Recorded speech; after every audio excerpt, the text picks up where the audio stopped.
This is Taya Graham reporting for the Real News Network in Baltimore City, Maryland. This is the first of a series of investigations into the interactions of women and the criminal justice system. We're beginning with an examination of the death of Tyra McClary. We spoke with her sister, Jackie. McClary's body was found in this northwest Baltimore alley, buried under a pile of mulch in September of 2006. Her legs were wrapped in a plastic bag, and her hands were bound. The medical examiner said homicide could not be ruled out due to trauma to her adrenal and thyroid glands, but ultimately her case was ruled undetermined, which means that the manner of her death could not conclusively be ruled a homicide. It's a category of legal limbo that engulfs hundreds of cases a year in Baltimore, most of which the medical examiner's office say are overdoses. But while the McClary family acknowledges that Tyra had drugs in her system, other evidence points to murder. And they are left in limbo too, family members without closure or certainty of who or what killed their loved one.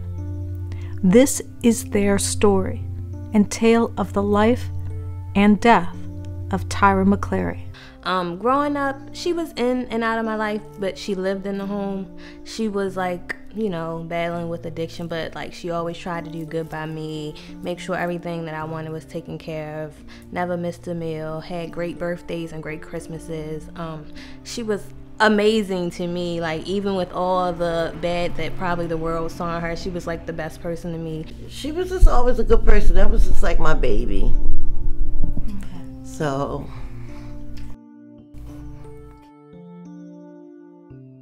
even like sometimes she would, you know, be in prison for a few months. She would come home and always surprise me. I would never know she would be home. And I would just be like, oh my God, it's like Christmas. Like, I missed you so much. But it was like, even in her absence, she would call every day. She would write me notes. My little sister was like my child. She wasn't like a sister. She always looked up to me, and I always tried to take care of her. And one time she fell, she got back up, she struggled, but she tried to get clean. She was very transparent because she was like, I don't want you to suffer the same things that I did. I was very closed in. I didn't talk to my mother about things. I didn't communicate with people around me. She was like, so I kept everything inside. And how I dealt with that was addiction, trying to get away. She was like, even after having you, I tried really, really hard to like keep you and, you know, be the best mom that I could be. But she was like, it's just something about it. I'm always chasing that high, just trying to escape from everything. The day she went missing, I left work and I thought I was on my way. And she said, well, I'm just gonna wait for you up. And my mother said, no, you gotta leave, because, you know what I'm saying, I gotta leave, you gotta leave out my house. And I was like, okay, her boyfriend went and got her. I said, well, bring it to me, I'm getting my truck washed, meet me here. So I'm like, it's getting dark, where is she? He said, I dropped off to you 45 minutes ago. I said, where? And he said, up in Belvedere. I was like, oh my God. The day that they found her body, it was kind of weird. It was like the first day of my 11th grade year. They picked me up from school early, so essentially, like, I never tell people this. My first thought was like, something happened to my mother. It's the first week of school, I haven't heard from her. But like, I don't know what happened. So before we walked into my grandma's house, they was like, they found your mother. They didn't really want to tell me details. When we were planning the funeral, they really didn't tell me much about what happened. I was at work, and my sister-in-law called, and she was crying. I couldn't get it out of her. I thought something was wrong with my brother, because sometimes when he sells clothes and stuff, he sells it in the neighborhoods. It's dangerous down there. It actually wasn't far where he'd be at from where my sister was found. So I was like, what's wrong with my brother? She said, no, Tyra's there. And all I know, I screamed, and I almost lost consciousness. The doctors I worked for was all trying to give me injections. I was saying, no, I got to get to my mother. So I went and got like articles from the paper and things like that. And I wanted to know, like, I was like, I am 16. Like, I want to know what happened. Like, she's gone now. I want to know like what happened, like how it happened. So yeah, I read that they found her like behind a dumpster with her pants down, and like her body was decomposed because it was out. I was like, oh, I was like so hurt, because like you hear stuff like that on TV, you never think it's going to happen to you. Yes, I had to go through therapy for many, many years. And they said it was her body, and I wanted to see, and they wouldn't let me see. Because her body was decomposing, and they didn't let me see. And I was like, so what was the cause of death? From my understanding, her feet was tied with trash bags, and her underwear, her pants were down to her knees. And I worked in the medical field over 10 years. Her adrenal glands bleed out. That means strangulation. So how you gonna cause them say my sister death was undetermined and just try to sweep it under the rug? It could have been a drug overdose, but I'm like, in that sense where your arms are tied behind your back and your pants down, you don't just put yourself in that position. You don't put mulch over top of you to hide your body. Somebody's trying to hide you. So I was like, I just want them to look into figure out what went on in that situation. I thought that they would look into the case more because of how her body was found. But when we got the death certificate, I was like, I don't even understand what an undetermined death is at that point. I was like, what does that even mean?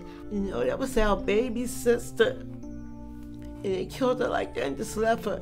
And I felt like she was crying out for me when it was happening because I felt it. They said they found her body on August 30th. My sister died on August 28th because I felt it.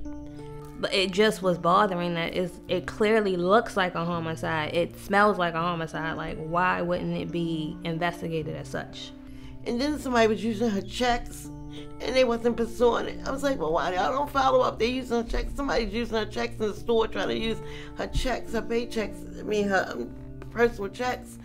It just that the detectives wasn't answering the phone. It was a mess. I knew one guy, he said, I used to see Tyra every day. She would come in and speak to me. I would give her a few dollars, and then I didn't see her again. He was like, that's not like her to be like missing in action. She had a routine. And then like I heard like a week prior to her murder, like she got in a scuffle in the area and like 3 women like fought her or something. I was hearing like a couple of different things, but they were trying to like shelter me from things, but I really wanted to know. I wanted to see the police report. I never was able to get a police report. You know what I'm saying? And when I went to order flowers for her funeral, a girl was found right behind the train tracks on Belvedere. The day so that was a couple of days after that. And I said, this is out of control around here. Cause I stopped thinking about it. I was like, I don't want to brew in it, but I was like, I just want to know what happened. People who just use drugs have an illness. They don't understand it, and they just using their deaths and saying undetermined, like nobody cares. Do you think that's what police think when they look at these cases? Yes, absolutely. Because who cares about an addict? Who cares about a prostitute? You're out here breaking the law and doing things that you're not supposed to do. It's kind of like, oh, maybe you deserve to get killed. Then one less person I gotta chase on the streets about drugs. One less prostitution case I gotta follow. It took me a couple of years to get, months and months to get sleep. I couldn't sleep. I felt a spirit over top of me until one day in my sleep, I actually walked down this hall. I kept looking at these rooms, these white rooms, and I seen her. She smiled at me, and it was the first night I could go to sleep. I know some cases do go cold where you can't get answers, but I feel like that one, or even some of the other women, it was just closed so quickly. Like, and even when my aunt and my grandmother, they were talking about it, it was just like brushed to the side. Like, it's nothing we can do about it. I was at work and the pathologist called me. It was very nice. She talked to me for a long time. She said, when I heard about how they found your sister's body, I wanted to do the autopsy myself. She said, I did it thoroughly and I did it again. She said no trauma to the body, but her adrenal glands were asphyxiated. And then when they sent, I don't know, Stephen interceded, and he sent out the autopsy report to the lady did Anna Nicole Smith's. Mm-hmm. When he said, I'm sorry for your loss, but don't let this go. Your sister was murdered. Every day I think about my sister, every day. What would give you that peace? To know that somebody cared enough to investigate and see what happened to her. To let me know that they cared enough to pursue an investigation at least. Even if it led to a dead end, that somebody wrote on that paper that I tried this and I tried that and I tried this. And we had no evidence to go any further with it.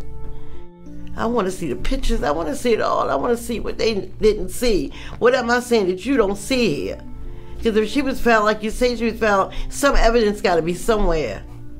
Because they're someone's family. At the end of the day, I feel like in any death, murder, like the family feels better and gets more closure when they know, like, you tried your hardest to find someone, like you have someone in custody. That makes the person feel better, or the family, because in all sense you can't bring the person back from death, but just knowing that justice was served for that person is like